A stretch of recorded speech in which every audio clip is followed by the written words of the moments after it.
السلام علیکم گائس، کیسے ہیں آپ سب؟ امید کرتا ہوں کہ ٹھیک ہیں، اگر خیریت سے ہوں گے۔ آج ہم آ چکے ہیں ایک اور نیو سٹوری کے ساتھ، تو چلتے ہیں سٹارٹ کرتے ہیں آج کی اپنی سٹوری کا ہمارا عنوان ہے عقل مند وزیر کے حاسد دشمن۔ تو صدیوں پہلے کی بات ہے کہ ملک یمن پر ایک بادشاہ حکومت کرتا تھا۔ ملک میں امن و امان تھا، رعایا پر کسی قسم کا کوئی ٹیکس نہیں تھا، ہر طرف خوشحالی تھی، جس کی وجہ سے درباری اور مشیر بادشاہ کو الٹی سیدھی باتیں بتاتے رہتے تھے۔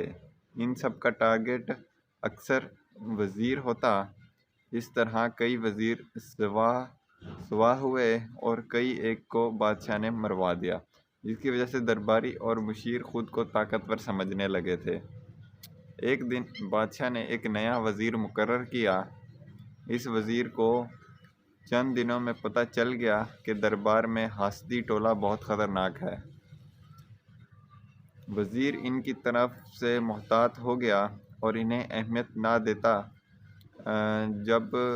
جس کی وجہ سے وہ اس کے خلاف ہو گئے۔ ایک دن ایک درباری نے بادشاہ کو کان میں کچھ کہا۔ بادشاہ نے ایک بکری منگوائی اور وزیر سے کہا، یہ بکری لے جاؤ، 1 ماہ بعد اس کا وزن اتنا ہی ہونا چاہیے، اسے خوراک ہماری طرف سے دی جائے گی۔ یہ سن کر وزیر پریشان ہو گیا اور حاسدی ٹولہ بغلیں بجانے لگا۔ وزیر بکری لے کر اپنے گھر گیا اور سوچ وچار کرنے لگا کہ آخر ایک ترکیب اس کے ذہن میں آ گئی۔ اس پر عمل کرنے لگا۔ 1 ماہ بعد بادشاہ نے بکری منگوائی۔ اس کا وزن کیا تقریباً اتنا ہی تھا جتنا پہلے تھا۔ بادشاہ اور حاسدی ٹولہ حیران رہ گیا کہ وزیر ان کے کاروبار سے بچ گیا۔ بادشاہ نے حیرانگی سے پوچھا کہ اس نے کیا ترکیب کی کہ بکری کا وزن نہ بڑھا اور نہ کم ہوا۔ وزیر نے عرض کیا، عالی جاں، اچھی خوراک کی وجہ سے اس کا موٹا ہونا فطری تھا۔ میں خوراک کے بعد اسے شیر کے سامنے باندھ دیتا تھا، جس کے خوف سے اس کا خون خشک رہتا اور موٹی نہ ہوتی، اور اچھا خوراک کی وجہ سے کمزور بھی نہ ہوتی۔ بادشاہ یہ ترکیب سن کر بہت خوش ہوا، اسے انعام و کرام سے نوازا اور حاسدوں کو ڈانٹ پلائی۔ اب حاسد اور بھی دشمن ہو گئے۔ وہ کسی واقعے کی طاق میں تھے تاکہ وزیر سے بدلہ لیا جا سکے، اور یہ موقع انہیں جلدی ہی مل گیا۔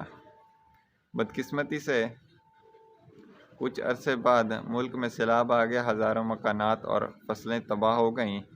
بادشاہ نے وزیر کی ڈیوٹی لگائی کہ عوام کی امداد رسی کرے۔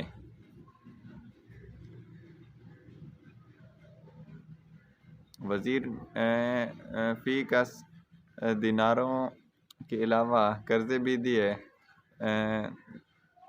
قرضہ دیتے وقت اور ان کے کان میں کچھ کہتا تھا۔ حاسدوں نے پتہ لگوایا کہ وزیر کیا کہہ رہا تھا۔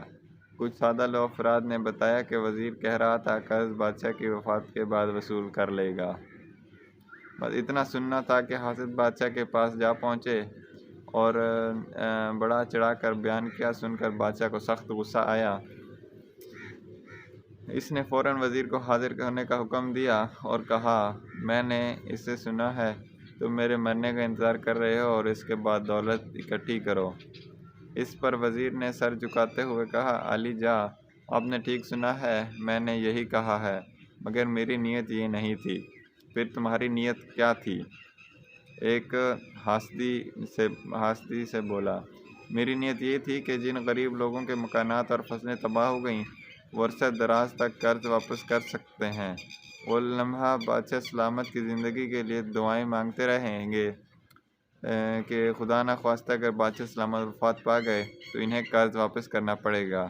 اتنا سننا تھا کہ بادشاہ بہت خوش ہوا اور اس نے فوراً حاسدوں کو دربار سے نکل جانے کا حکم دیا اور وزیر کو انعام و کرام سے نوازا۔